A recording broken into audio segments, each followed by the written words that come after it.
আসসালামু আলাইকুম সুপ্রিয় দর্শক, আরেকটি নতুন রেসিপিতে আপনাদের সবাইকে স্বাগতম। আজকে আমি তৈরি করে দেখাবো তালের কদমপুলি পিঠা। এটা খেতে অসম্ভব মজার হয়, আর দেখতে পাচ্ছেন কতটা সুন্দর আর কতটা লোভনীয়। এটা তৈরি করা খুবই সহজ, কিন্তু খেতে ভীষণই মজা।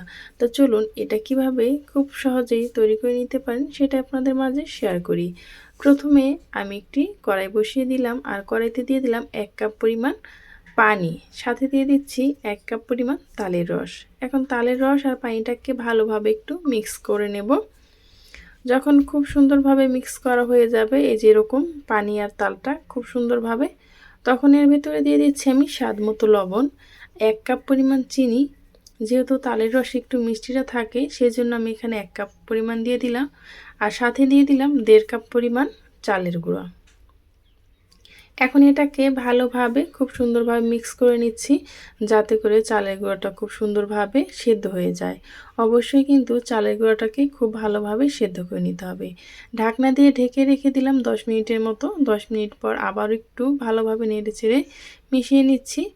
আর এখন কিন্তু আমি চুলাটা বন্ধ করে রেখেছি, যেহেতু এটা কারেন্টের চুলা, তাপ কিন্তু হালকা থাকে, সেই জন্য আবার আমি ঢাকনা দিয়ে ঢেকে রেখে দিলাম। আর এখন একটা পুর তৈরি করার জন্য চলে আসলাম। এখন আমি এখানে দিয়ে দিচ্ছি আখের গুড় 1 কাপ পরিমাণ, সাথে দিয়ে দিচ্ছি নারকেল কোড়া 1 কাপ পরিমাণ।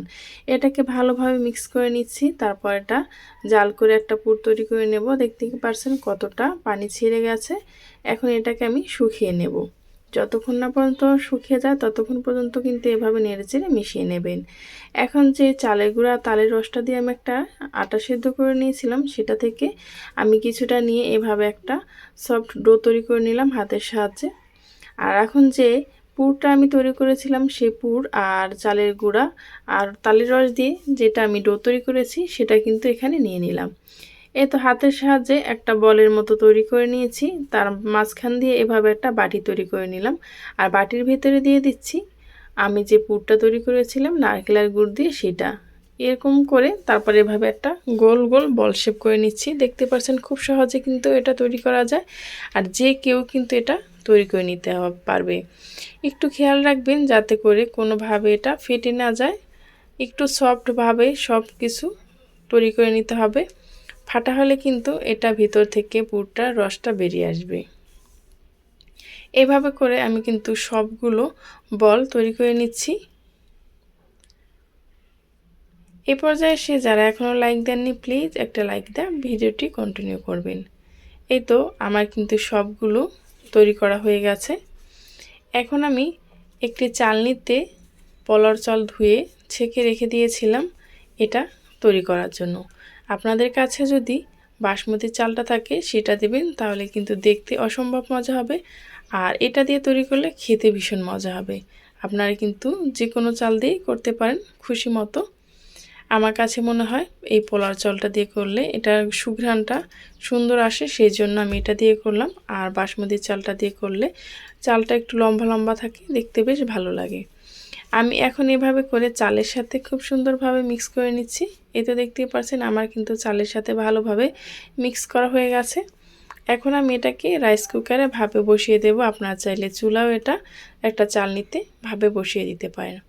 এখন রাইস কুকারের পানিটা যখন ভালোভাবে বলক চলে আসছে, তখন কিন্তু আমি এর ভিতরে যে কদমপুলিটা তৈরি করেছি সেটা কিন্তু এক এক করে দিয়ে দিচ্ছি।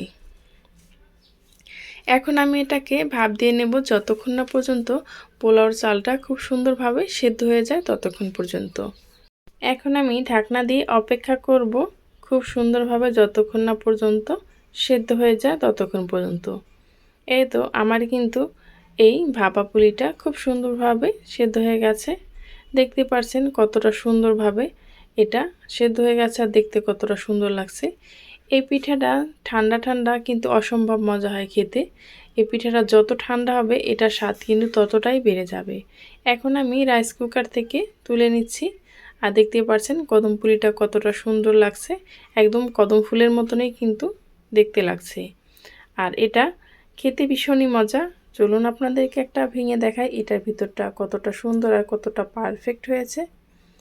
এই পর্যন্ত যারাই আমার সাথে ছিলেন তাদেরকে জানাই অসংখ্য ধন্যবাদ।